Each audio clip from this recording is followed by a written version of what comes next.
नमस्कार, ABP news पर आप देख रहे हैं हमारी खास पेशकश दिल्ली का नेता कैसा हो।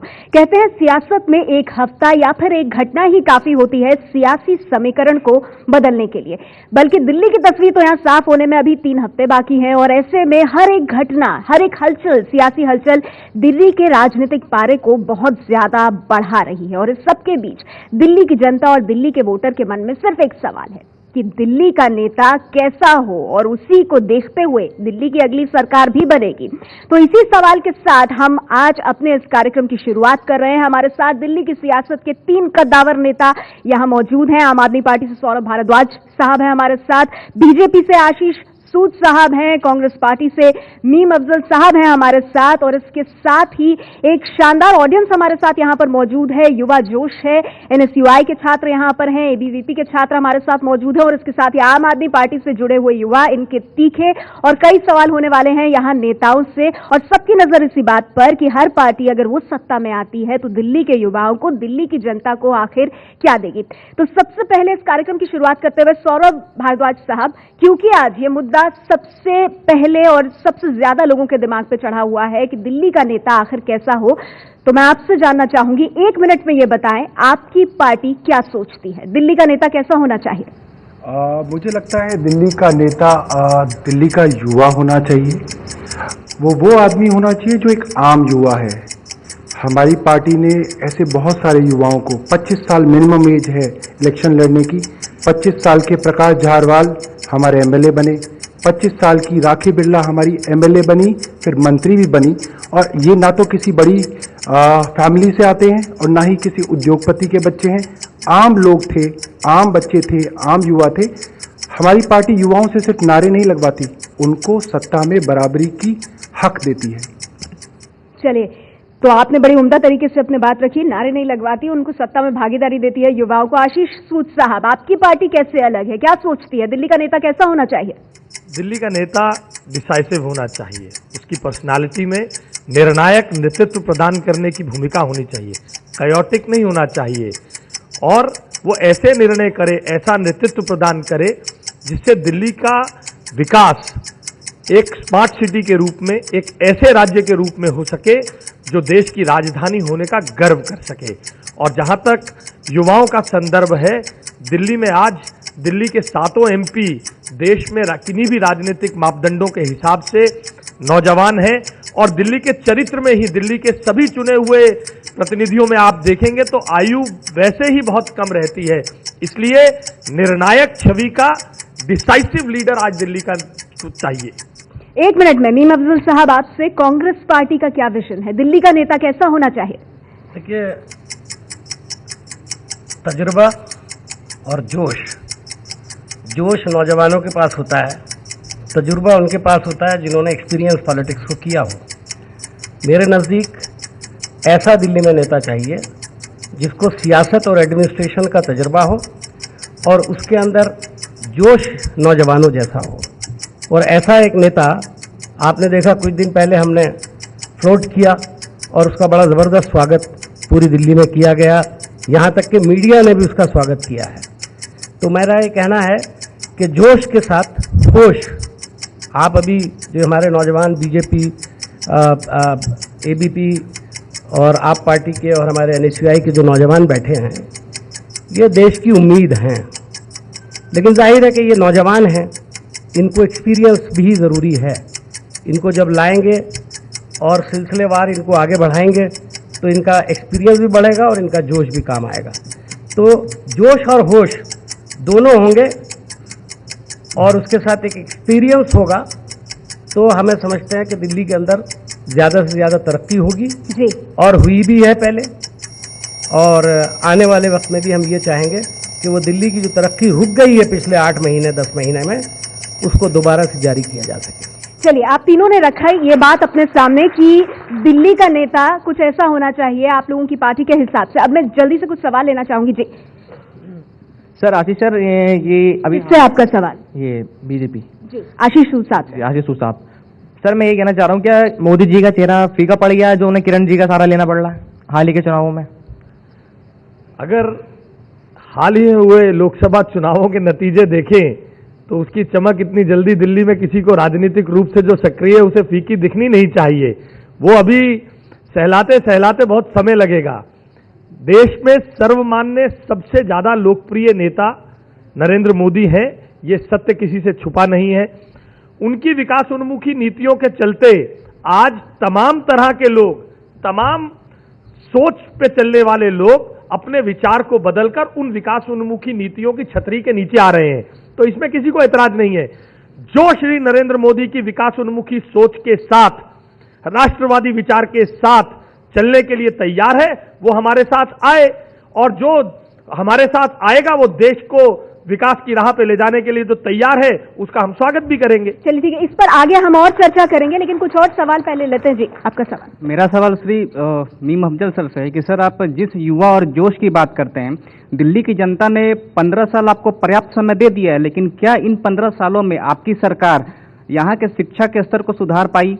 आपकी सरकार क्या हेल्थ के स्तर को सुधार पाई? क्या आपका विकास झुग्गी झोपड़ी तक पहुंचा जहां के लोगों को मूलभूत सुविधाओं की नितांत जरूरत है? तो फिर आप किस युवा और जोश की बात करते हैं? अफजल साहब, 15 साल का विकास अगर इतना बड़ा होता, सवाल ये है, तो आपको इतनी बुरी हार का सामना नहीं करना पड़ता। तो हमारे नौजवान है, मैं चाहूँगा कि हम यहाँ सिर्फ तकरीर ना करें, कुछ इनको सीखने का भी मौका मिले।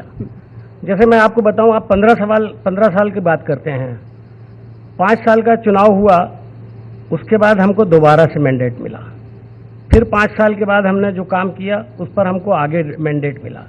गोया 10 साल हमने जो काम किया वो अच्छा काम किया होगा तभी लोगों ने मैंडेट दिया। मोदी जी ने तो अभी काम नहीं किया, लेकिन लोगों ने मैंडेट दिया। हमने जो अगला जो हमारा तीसरा टर्म था, उसके आखिरी 2 साल के अंदर कुछ इश्यूज ऐसे आए जिस पर लोगों ने सवाल उठाए, और हमारे विकास का जो पूरा काम था वो साइडलाइन हो गया, और 3 इशू डोमिनेट कर गए उसमें। पहला इशू था करप्शन, दूसरा इशू था महंगाई, और तीसरा इशू था काला धन। मैं ये मानता हूं कि इन 3 इश्यूज पर इलेक्शन हुआ और हम अपनी बात आवाम तक नहीं पहुंचा पाए, आपको कन्विंस नहीं कर सके, इसलिए हम चुनाव हार गए। पिछले 8 महीने में इन 3 इश्यूज पर कोई काम हुआ है, ये मैं आपसे जरूर कहूंगा। जाहिर है मैं आपसे सवाल नहीं कर रहा हूं, लेकिन आप सोचिए, क्या किसी एक वस्तु पे 1 रुपया कम हुआ जबकि पेट्रोल के दाम 60% इंटरनेशनल मार्केट में गिर गए? देश के अंदर 15% डीजल और पेट्रोल सस्ता हो गया।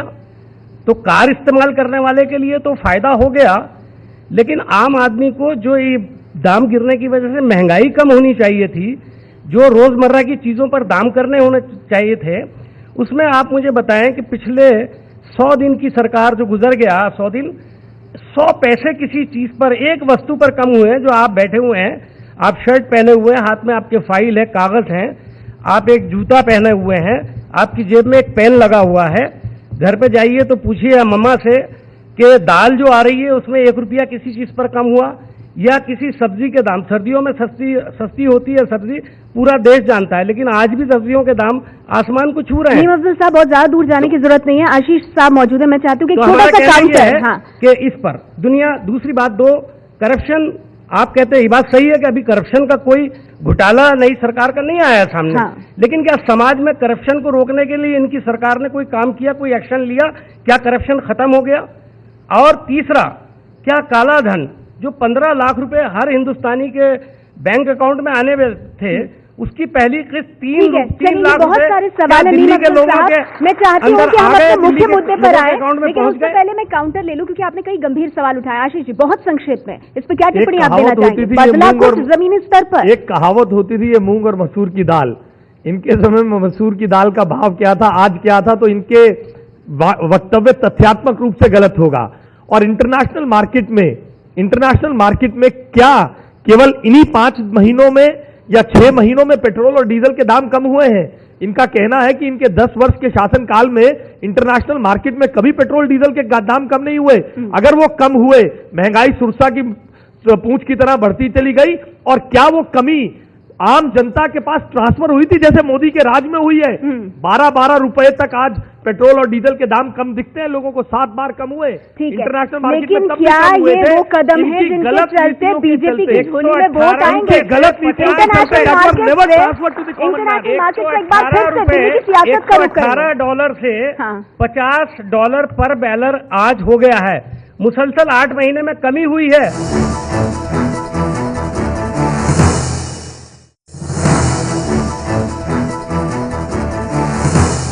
दिल्ली की जो चुनाव है उसमें जो सबसे ज्वलंत मुद्दा इस वक्त है, जिसने सियासी हलचल पैदा कर दी है, जल्दी से एक नजर उस पर डाल लेते हैं। दिल्ली में केजरीवाल बनाम किरण बेदी। सौरभ भारद्वाज जी, ये सबसे बड़ा सवाल बना हुआ है। आप लोग ये पूरी चुनौती कैंपेन के दौरान देते रहे हैं अब तक कि बीजेपी के पास कौन सा चेहरा है, कौन सा चेहरा है। किरण बेदी को लाकर खड़ा कर दिया है उन्होंने। जी, हम तो बीजेपी को शुरू से ही समझा रहे थे कि प्रधानमंत्री मुख्यमंत्री का चुनाव नहीं लड़ सकते। इन्होंने देर से ही मगर ये बात मानी कि प्रधानमंत्री के मुखौटे पे दिल्ली की पढ़ी लिखी समझदार जनता इन्हें वोट नहीं देगी। हमारी इनको शुभकामनाएं। दूसरी बात, हम किरण बेदी जी को भी पिछले 2 साल से ये बात समझा रहे थे कि अगर आपको सिस्टम चेंज करना है तो आपको राजनीति में आना ही पड़ेगा। किरण बेदी जी ये बात नहीं मान रही थी, देर से ही सही उन्होंने आज हमारी दूसरी बात भी मानी। आपके पास वापस तो क्यों नहीं आई? अच्छी बात है। देखिए, आपके पास क्यों नहीं आई वापस? आप मना रहे थे, प्रेम जागा राजनीति के प्रति, तो आपके पास ही वापस आना चाहिए था। किरण बेदी जी का सॉफ्ट कॉर्नर सभी को मालूम है, हमेशा से बीजेपी के प्रति रहा है और यही कारण था कि वो आम आदमी पार्टी में नहीं आना चाहती थी। सब लोग जानते हैं बात, वो चाहती थी कि अन्ना हजारे के आंदोलन का जो फायदा है वो किसी तीसरी पार्टी को ना हो के आम आदमी पार्टी को हो। हम आज भी जन लोकपाल के मुद्दे पे खड़े हैं, करप्शन के मुद्दे पे खड़े हैं, वो मुद्दे हमने नहीं छोड़े। किरण बेदी जी आज उन मुद्दों को छोड़ के अगर बीजेपी में जाना चाहती हैं, हमारी तरफ से उनको शुभकामनाएं हैं। आशीष जी, इतना सरल है ये? सौरभ जी बहुत आराम से इसको प्रस्तुत कर रहे हैं, कह रहे हैं आ गई है राजनीति में, कोई फर्क नहीं पड़ता, स्वागत है उनका। अव्वल तो भारतीय जनता पार्टी अपने शीर्षस्थ नेता के विकास उन्मुखी चेहरे पर ही चुनाव लड़ना चाहती है। सौरभ जी की पार्टी के अंदर अगर मादा हो तो जो इन्होंने सेल्फ प्रोक्लेम्ड हमारे चीफ मिनिस्टरियल कैंडिडेट के ऑटो के पीछे पोस्टर लगाए थे, अब एक बार रेफरेंडम के लिए लगाए ना 100-500 ऑटो के पीछे किरण बेदी जी और केजरीवाल का चेहरा और पूछे कि दिल्ली का मुख्यमंत्री कौन। आज इनको किरण बेदी जी के बीच में, आज इनको किरण बेदी जी क्या सॉफ्ट कॉर्नर नजर आ रहा है अन्ना आंदोलन में, जब इन जैसे हर विचारधारा के लोग खड़े होकर भ्रष्टाचार के खिलाफ। अन्ना आंदोलन क्या इनकी देन था? आम आदमी पार्टी की देन था। देश के मध्यवर्गीय लोग जो भ्रष्टाचार से पीड़ित थे उनकी देन था आम आदमी, और उसमें बापू के चित्र के सामने तिरंगे झंडे को लेकर ये तो मानेंगे ना, तब इन्होंने सियासत में चेहरा लाना पड़ा ना आपको चेहरा। कांग्रेस पार्टी के लिए चिंता की बात ये कही अब केजरीवाल बनाम किरण बेदी तो नहीं बनने वाला है। किरण बेदी जी ने आप पार्टी क्यों नहीं ज्वाइन की, बीजेपी क्यों ज्वाइन की? किरण के लिए केजरी की कुर्बानी नहीं हो सकती ना, चीफ मिनिस्टर नहीं बनाया जा सकता था उनको इस पार्टी में। भारतीय जनता पार्टी उनको चीफ मिनिस्टर का चेहरा बना करके ला रही है। इससे 2 बातें साबित होती हैं। एक तो ये कि भारतीय जनता पार्टी बैंकक्रप्ट हो चुकी है, दिल्ली के अंदर उनके पास कोई नेता नहीं है। दूसरी अहम बात ये कि अगर मोदी जी का चेहरा पिछले 8 दिन में दिखाया गया और कल से अचानक बेदी जी आ गई हैं, तो इसका मतलब ये आज अभी तक मोदी जी जहां जा रहे थे कामयाबी उनके कदम चूम रही थी, अलावा कश्मीर के, और उनको लगा कि दिल्ली में भी खतरा है, तो बदनामी का सेहरा किसी और के सर बांधना था, इसलिए किरण जी को लाया गया है यहाँ पर। ख्याल अच्छा है गालिब दिल बहलाने को। जम्मू कश्मीर में भी 11 से जम्मू कश्मीर में भी मीम साहब को जम्मू कश्मीर में भी क्यों ना कहे, कश्मीर क्या आपके अकेले की बपौती है? जम्मू कश्मीर राज्य का नाम है। ये कांग्रेस की फिरका पर जमानत दिखाती है। जम्मू में आपको सीटें मिली है, बदले आज हम 25 सीटों पर है। ये फिरका परस्त राजनीति दिखाते हैं, कश्मीर की बपौती राजनीति दिखा रहे हैं।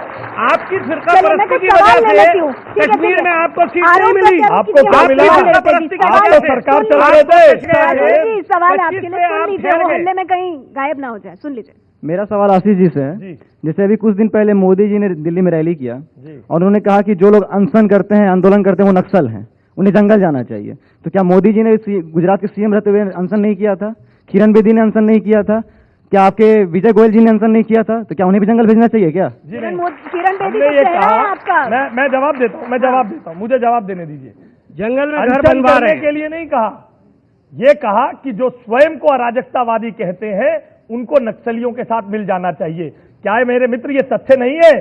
पिछले साल गणतंत्र दिवस से ऐन पहले आज ही के मौसम में उस पार्टी के नेता ने इसी यहां से 50 फुट दूर खड़े होकर कहा था मैं अराजकतावादी हूं, और हिमाकत देखिए, वो बापू को अराजकतावादी से अपनी कंपैरिजन करते हैं। शर्म आनी चाहिए। बापू, उन्होंने ट्वीट किए हैं आपकी पार्टी के, आम आदमी पार्टी के नेताओं ने, बापू विदेशी शक्तियों से लड़ रहे थे देश को आजाद कराने के लिए, और अंग्रेज उन्हें अराजकतावादी कहते थे। आप देश के संविधान से लड़के अपने को अराजकतावादी कहना चाहते हैं? मैं तो सौरभ जी का एक टिप्पणी इस पे लेना चाहूंगी। सौरभ जी, ये मुद्दा उठेगा देखिए, चुनाव में। अब मैं- किरण बेदी मैं बीजेपी में आ दिल्ली गई है, वो अलग हो गई अब मैडम, आपसे। ऐसा है, मैं दिल्ली में पैदा हुआ और ये 30-35 साल मैंने मदन लाल खुराना जी से लेकर अब तक खूब इन्हें ट्यूबलाइट फोड़ते हुए देखा है। 1-1 रुपए दाम बढ़ता था तो भारत बंद, दिल्ली बंद, ये साल में 15-15 बार बीजेपी वाले कराते थे। हो सकता है ये अपना इतिहास भूल गए, मगर उस वक्त ये लोग जनता के लिए लड़ते थे। मैं बात मानता हूं, उस वक्त ये जनता के लिए लड़ते थे और कांग्रेस इन्हें अराजक बोलती थी। आज ये कांग्रेस का दूसरा रूप बन गए हैं, तो जो जनता के लिए लड़ रहे हैं आज ये उनको अराजक बोल रहे हैं। मुझे इसमें कोई हैरानी नहीं हो रही है, ये सत्ता का घमंड नेहा है। जी जवाब देना चाहूंगा। हाँ, बहुत संक्षेप में। जनता के लिए हम लड़ते थे बिजली के दाम बढ़ने पे, सोमनाथ भारती के लिए लड़ने गए। सोमनाथ भारती ने क्या जनता के हित में काम किया था? अपने हित में काम किया था। उसके लिए देखिए, लड़ने के अपना लिए हित में बताता हूं क्या अराजकतावादी होता बने है। थे। अपने ऐप को छुपाने के लिए सोमनाथ भारती पुलिस से लड़ रहे थे। और मुख्यमंत्री देश का कहता है, राज्य का मुख्यमंत्री कहता है, देश का होम मिनिस्टर कौन होता है, मैं कहां धरना करूं? एडमिनिस्ट्रेशन चलाने के लिए सरकार होती है। नहीं, मुझे एक चीज बताइए आशीष जी, मुझे एक चीज बताइए, मैं सवाल लूंगी, लेकिन किरण बेदी ये भी टीम अन्ना से ही निकल करके सामने आई है, रास्ते उन्होंने अलग किए। आपको केजरीवाल को टक्कर देने के लिए केजरीवाल के खेमे से ही किसी को उतारना पड़ा। आपके अपने लोग नहीं मिले ना? कुछ नहीं उतारा। अभी तो आप कह रहे थे ऑटो के पीछे तस्वीर लगा दीजिए, मैंने केजरीवाल का इनको नाम चुनौती किरण दी ना। बेदी। ये अब आप बार कह बार रहे कह हैं रहे किसी को नहीं उतारा। थे, ये बार बार कहते थे सेल्फ प्रोक्लेम्ड। इन्होंने तो अपनी पत्रकार वार्ता में खुद को परसों मुख्यमंत्री बनने के बाद और हम लोगों को विपक्ष का नेता भी बना दिया। आम आदमी पार्टी के बारे में क्या इस बारे में ज्यादा बातें करनी है? सवाल क्या है आपका? ठीक है, सवाल पूछिए, अब किससे सवाल है? किरण बेदी जी जिन्होंने बीजेपी ज्वाइन करी है, वही अन्ना मूवमेंट के नाम पर जो फेमस हुई हैं, उन्होंने पहले ये बोला था कि मैं कोई पॉलिटिकल पार्टी ज्वाइन नहीं करूंगी, और सर आज वो आपकी पॉलिटिकल पार्टी ज्वाइन कर रही हैं। आशीष जी, आदमी परिवर्तनशील है। व्यक्ति के विचार सामने नेता को देखकर उसके अंदर की खूबियों को देखकर बदलते हैं। उस समय जब उन्होंने कहा था तो देश में मनमोहन सिंह और सोनिया गांधी और राहुल गांधी का करप्ट प्रशासन चल रहा था। आज देश में नरेंद्र मोदी का प्रामाणिक राज चल रहा है। आज देश में मोदी सरकार है। तब आप लोगों की सरकार थी, अब नेहा जी, प्रधानमंत्री मोदी की सरकार है। थोड़ा सा होमवर्क अगर करके आते बीजेपी के मेरे दोस्त, अगर बड़ा अच्छा होता। किरण बेदी जी ने जो ट्वीट्स किए हैं उसमें से 1-2 ट्वीट आपको बता देता हूं। नरेंद्र मोदी के लिए भी एक ट्वीट में 2013 में उन्होंने कहा था, कांग्रेस और भारतीय जनता पार्टी दोनों एक जैसी हैं, मैं इन दोनों में से किसी को अपने वोट का हकदार नहीं समझती और इन लोगों में से कभी भी इन दोनों में से किसी को अपना वोट नहीं दूंगी। अब वो वोट देंगी या नहीं देंगी, या पिछले चुनाव में उन्होंने वोट नरेंद्र मोदी जी को दिया था या नहीं दिया था, ये तो उन्हीं से पूछिएगा। लेकिन आज वो बीजेपी के नाम पर वोट जरूर मांग रही हैं। नंबर 2, उन्होंने ये कहा था कि जो बातें अभी कही कि जितने पॉलिटिशियन हैं वो मखौटा हैं, और एक दुपट्टा लेकर के उन्होंने स्टेज पर डांस करते हुए कहा था ये मखौटे हैं, इनकी बातों में मत आना, ये मखौटे हैं। आज वो मखौटा खुद उन्होंने पहन लिया। सरकार से रिटायर होने के बाद सुपर वो अन्ना हजारे मूवमेंट में चली गई, अच्छे चरित्र की और बात उसके कर रहे बाद हैं। उन्होंने अन्ना हजारे को भी धोखा दिया और केजरीवाल को भी धोखा दिया और बीजेपी ज्वाइन कर ली। जॉब बिकॉज मैं एक बात जूनियर वॉज पूछना चाहता हूं। सुपर अच्छा, आप मैं दोनों एक बात किरण पूछना बेदी को चाहता लेकर हूं के कि भारतीय इस तरह जनता की जो पार्टी ये को राजनीति है या आखिरकार इसको झगड़ा करें ये दिख रहा है, लेकिन सौरभ जी क्यों, आप क्यों खामोश हैं? किरण बेदी आप लोगों के साथ हुआ करती थी, आप लोग बहुत खामोश लग रहे हैं, बहुत खामोश। ये क्या है? अब सीधे सीधे हमला नहीं कर सकते किरण बेदी पर? आप ही के घर से निकल कर आई हैं, मुश्किल हो रहा है।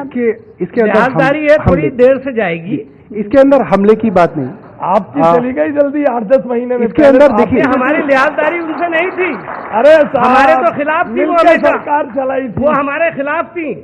और मैं आपको बता दूं, अरे भारतीय आम जनता आदमी पार्टी पार्टी से तो आपकी भी सौरभ जी देखिए, को जवाब नहीं मैं- देते हैं, उनकी भी तो सुने। भारतीय जनता पार्टी के सीनियर लीडर हाँ। जैसे विजय गोयल जी, जैसे हर्षवर्धन जी, जैसे हमारे वो अभी जो प्रेसिडेंट है जिनकी पोल खोली है इन लोगों ने, वो क्या करेंगे भाई? भुट्टे भी भुनेंगे क्या? आऊंगे उस पर उनको भी चीफ आऊंगे। मिनिस्टर बनाना आरसीपी था को कि उसका भी किरण जवाब बेदी देंगे। को सौरभ जी, आप लोगों देखिए की खामोशी है, क्या कहती बीजेपी, है? मैं आपको बता दूं, देखिए बीजेपी पिछले 30-35 साल से यहाँ राजनीति कर रही है और किरण बेदी जी भी रिटायर हुए काफी साल हो गए, काफी साल से पब्लिक स्पेस के अंदर हैं। इसका श्रेय आप सिर्फ आम आदमी पार्टी की नई राजनीति को ही दे सकते हैं और अरविंद केजरीवाल को ही दे सकते हैं कि आज बीजेपी जैसी पार्टी को किरण बेदी जैसी सिविल सोसाइटी की किसी महिला की याद आई, वरना ये लोग सालों से धक्के खा रहे थे, बीजेपी ने कभी इन्हें पूछा भी नहीं। आज बीजेपी को ये महसूस हो रहा है कि उनकी पार्टी के अंदर कोई भी ऐसा क्रेडिबल चेहरा नहीं है जिसके नाम पे दिल्ली की जनता वोट दे, और इन्होंने अपनी हार स्वीकार की है। ठीक है, चलिए कुछ और सवाल। जी, क्या सवाल है आपका और किससे? आशीष जी से मेरा सवाल है कि आप लोग, अगर मैं आपसे पूछूं कि आपका चेहरा कौन होगा या फिर आप किसके दम पे लड़ रहे हैं चुनाव, तो आप कहेंगे नरेंद्र मोदी, और आपकी राजनीति विकासोन्मुखी होती है। तो आप मुझे बताएं कि विकास का कोई ऐसा कोई भी एक मॉडल जो कि केंद्रीकृत रूप से सफल हुआ हो। विकेंद्रीकरण जरूरी है, तो क्या आप विकेंद्रीकरण के लिए दिल्ली में ऐसा कौन सा प्रयास कर रहे हैं कि आप हमेशा एक चेहरा बनाते हैं हर एक चुनाव में, चाहे वो झारखंड का चुनाव हो या फिर जम्मू कश्मीर का चुनाव हो, आप मोदी जी को हमेशा क्यों सामने लाते हैं? आपके पास कोई ऐसी विकेंद्रीकृत राजनीतिक व्यवस्था नहीं है जिसके दम पे आप चुनाव लड़ सके? सारी ताकत एक ही व्यक्ति के पास, और प्रदेश के लिए विजन का क्या, वो कब आएगा? प्रदेश का विजन तो हर राज्य में दिया है। हर राज्य में जहां पर भी भारतीय जनता पार्टी ने जिस भी राज्य का चुनाव लड़ा है, उस राज्य के डेवलपमेंट का मॉडल प्रेजेंट किया है, उस राज्य का मैनिफेस्टो प्रेजेंट किया है। हम एक फेडरल सिस्टम में काम करते हैं, आप इस बात को समझ लीजिए। दिल्ली के संदर्भ में अगर मैं आपको उदाहरण देकर समझाऊं तो दिल्ली मल्टीप्लिसिटी ऑफ गवर्नेंस का राज्य है। यहां पर केंद्र के पास अधिकांश चीजें हैं। दिल्ली में अगर आपको 50 स्कूल, आम आदमी पार्टी कहती है हम 500 स्कूल खोलेंगे, कहां से खोलेंगे? जमीन कौन देगा? कहां से आएगी जमीन? कहां से आएगा पैसा? इसलिए अगर हमारा मानना है दिल्ली में अगर सेंट्रल गवर्नमेंट और स्टेट गवर्नमेंट एक राज्य की, एक ही विचारधारा की होगी और वो एक ही केंद्रीय नेता की विकासोन्मुखी राजनीतिक सोच के साथ चलेगी तो दिल्ली का डेवलपमेंट बेहतर होगा। नहीं तो यहां से बाहर निकलिएगा, यहां से बाहर निकलिएगा, यहां से बाहर। मुझे ये काफी एक्सपीरियंस है, पिछले 15 साल से दिल्ली में लगातार हार रहे हैं और इन्होंने कभी ये नहीं कहा कि भाई केंद्र में कांग्रेस की सरकार है तो इस बार हम सरेंडर कर रहे हैं, कांग्रेस को ही दिल्ली में आने दीजिए। तो एक बेवकूफ़ी वाली ये स्टेटमेंट है। दूसरी बात, अगर बीजेपी की सेंट्रल गवर्नमेंट ये कहती है कि कोई भी स्टेट गवर्नमेंट जो हमारी पार्टी की नहीं होगी हम उसके साथ कॉपरेशन नहीं करेंगे, तो मुझे लगता है बहुत शर्म की बात है।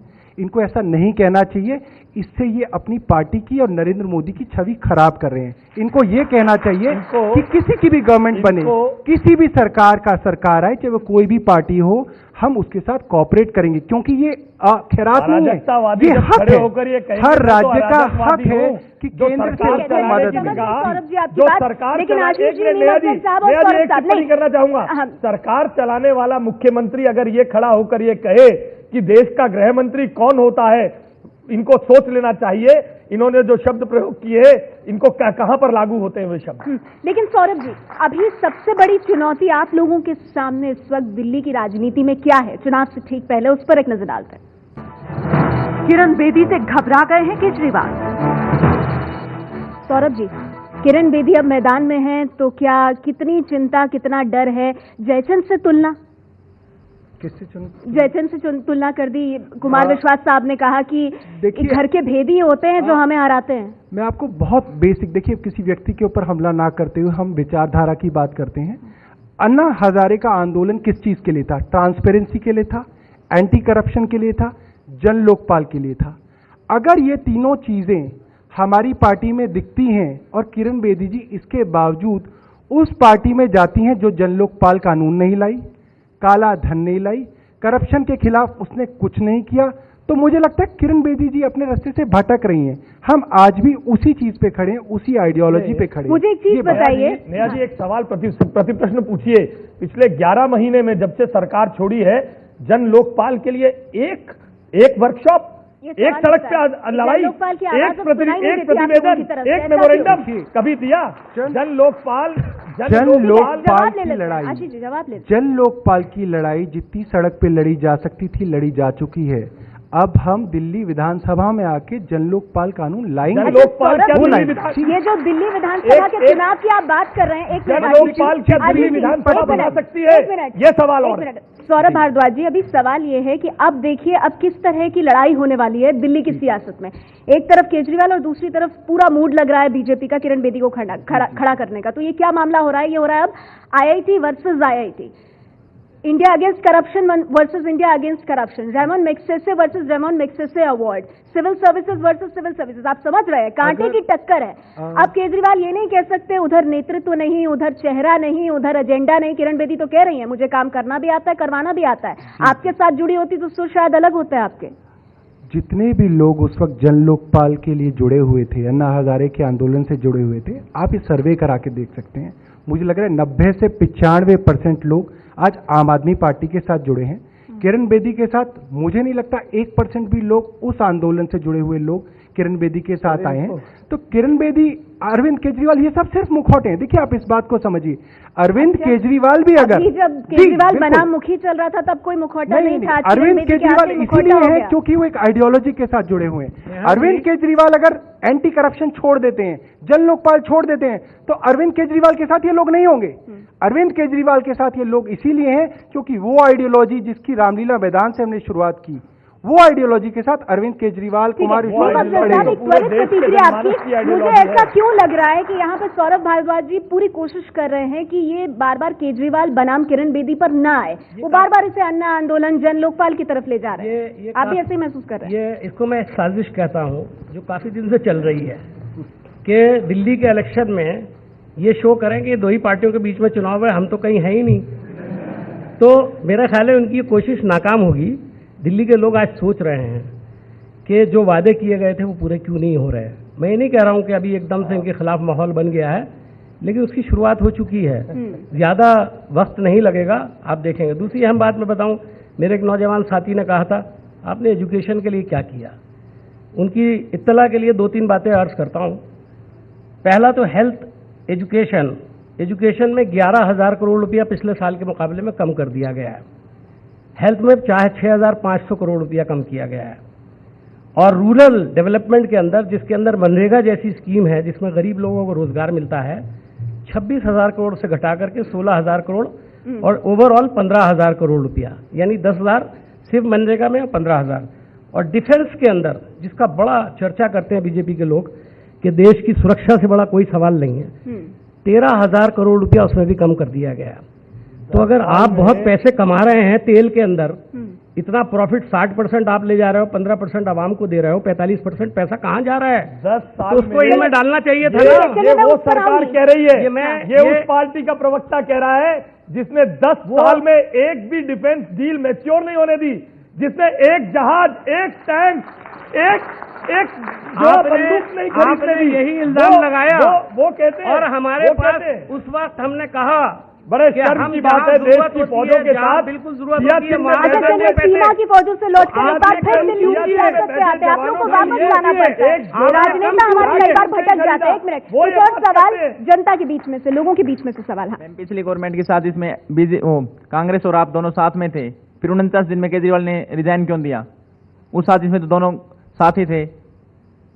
सवाल आपका सौरभ जी से। आप अभी दिल्ली आए हैं क्या कहीं से बाहर से? नहीं। सरकार चलाने के लिए 36 सीटें चाहिए होती हैं, हमारे पास 28 थी। 8 कांग्रेस की थी और बाकी 32 आपके बीजेपी की थी।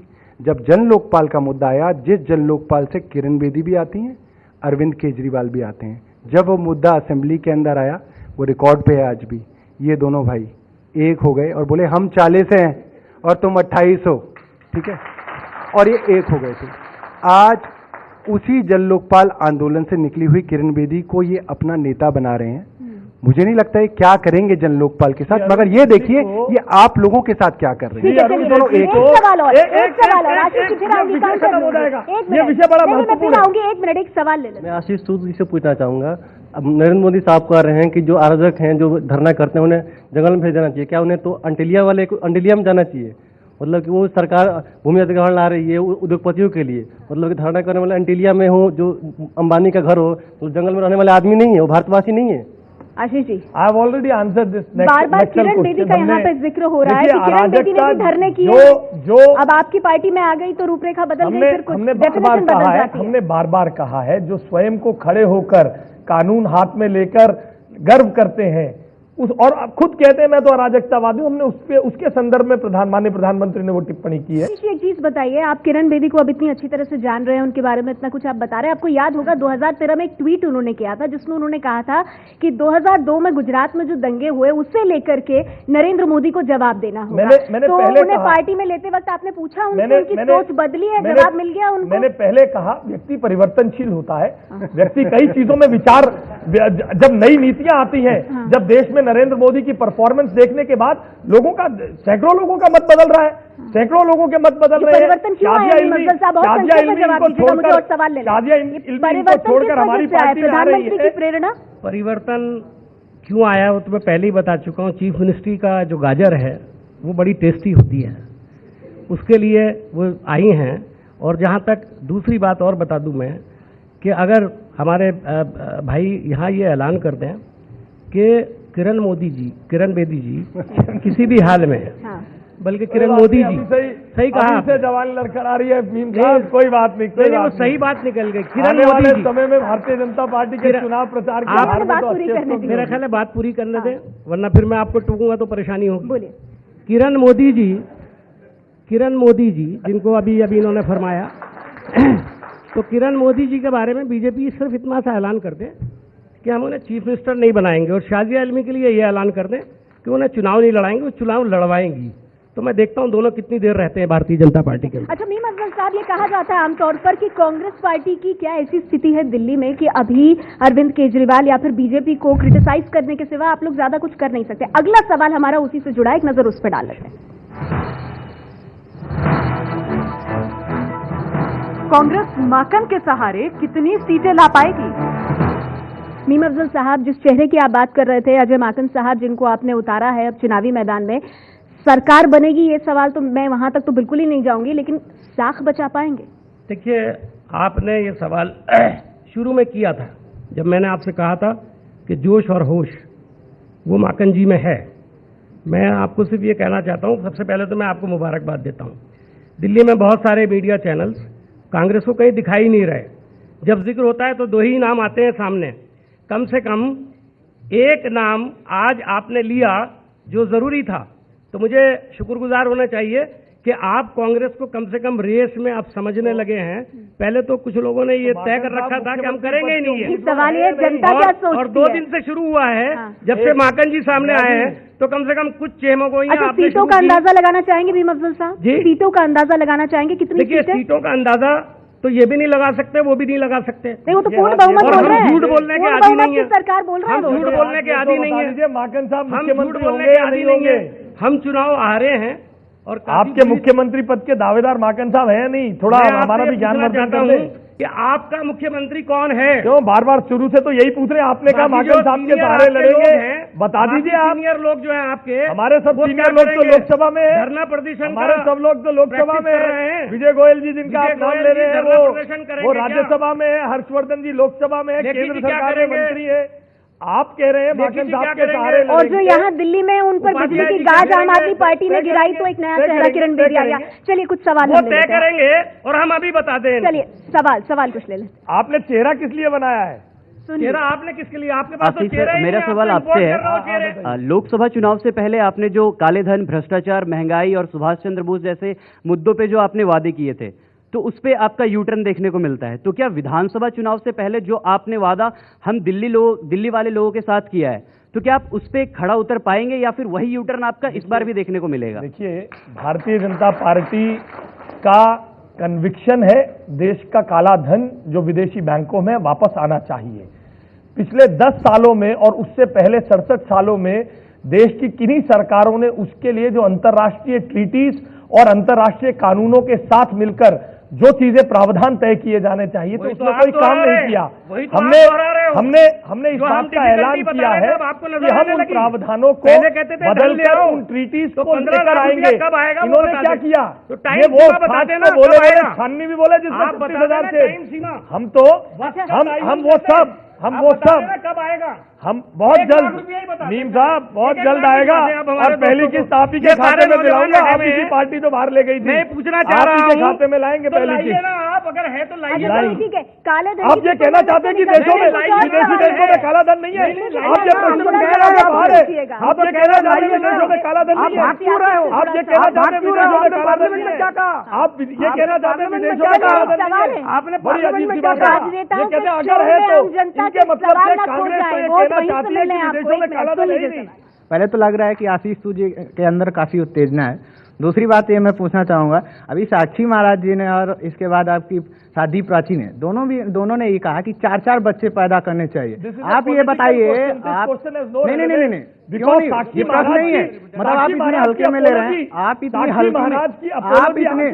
इतने हल्के में ले रहे हैं एक सांसद को अपने। आपके अपने लोग विकास का एजेंडा डिरेल कर रहे हैं, गाड़ी पटरी से उतार रहे हैं, आपके अपने लोग कर रहे हैं। पार्टी की सोच को दिखाता है। अभी इन्होंने, मैं मेरा जवाब देने दीजिए, मैं बताता हूँ, पूरा उत्तर दूंगा।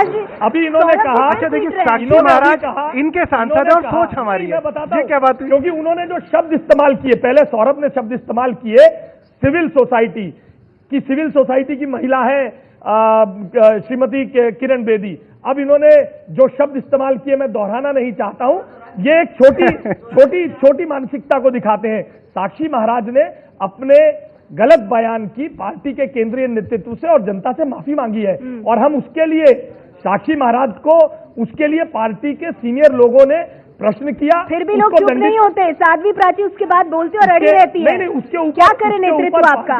उसके ऊपर पार्टी ने ड्यू कॉग्निजेंस लिया है और उसके ऊपर कार्रवाई की जा रही है। ये सारे के सारे राष्ट्रीय मुद्दे हो जाते हैं जो कि अहम है, लेकिन फिर से एक बार दिल्ली के चुनाव में बहुत हाथ में खड़े देख रही हूँ। एक मिनट, कुछ सवाल मैं और ले लूं। हाँ वहाँ एक मिनट नीम अफजल साहब, सवाल लेना बहुत जरूरी है क्योंकि यहाँ पे ये लोग जो बैठे हैं इन्हें मौका मिलेगा पूछने का आपसे। मैं आम आदमी पार्टी नेता से पूछना चाहूंगा कि जब किरण बेदी भी अब उनके पास नहीं रही, वो भी बीजेपी में चली गई, तो वो किस तरह से पूर्ण बहुमत लेके आ पाएंगे? देखिए भाई, आपको शायद मालूम नहीं था, किरण बेदी जी हमारे पास कभी भी नहीं थी। किरण बेदी जी जब से इस आंदोलन से बाहर निकली हैं तब से नरेंद्र मोदी की बड़ी पुरानी प्रशंसक रही हैं। पूरे चुनाव के दौरान वो ट्वीट्स करके नरेंद्र मोदी का समर्थन करते रही। तो ऐसा कोई नई न्यूज़ नहीं है कि किरण बेदी कहीं दूर से आपके पास आई हैं, वो आपके पास ही थी। आपके अपने लोग आपके लिए गड्ढा क्यों खोद रहे हैं सौरभ जी? सौरभ जी, एक बार किरण जी गई, उनके पीछे शाजिया गई, आपके अपने लोग क्यों इतनी पीड़ा पहुंचा रहे हैं आपको? ऐसा क्या किया है आपने? देखिए, हमारी पार्टी कुछ आइडियल्स के साथ खड़ी है, ठीक है, और उन आइडियल्स के साथ हम कोई कॉम्प्रोमाइज नहीं करते।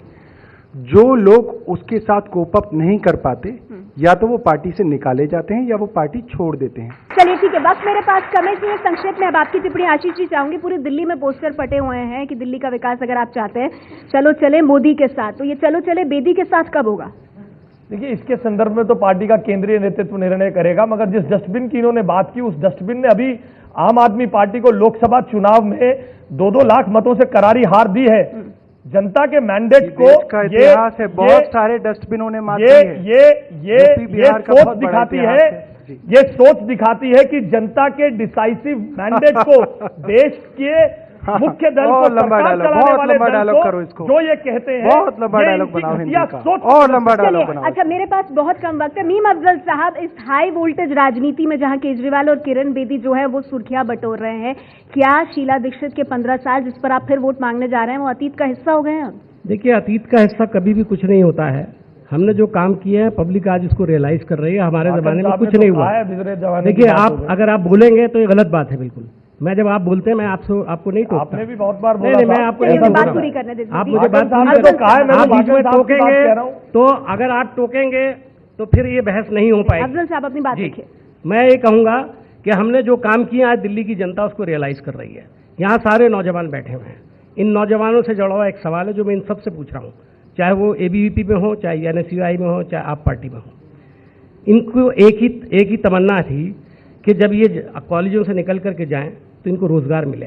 मोदी ने कई करोड़ रोजगार का वादा किया था, तकरीबन 10%, 7%, 8% अपना कार्यकाल उन्होंने पूरा कर लिया है।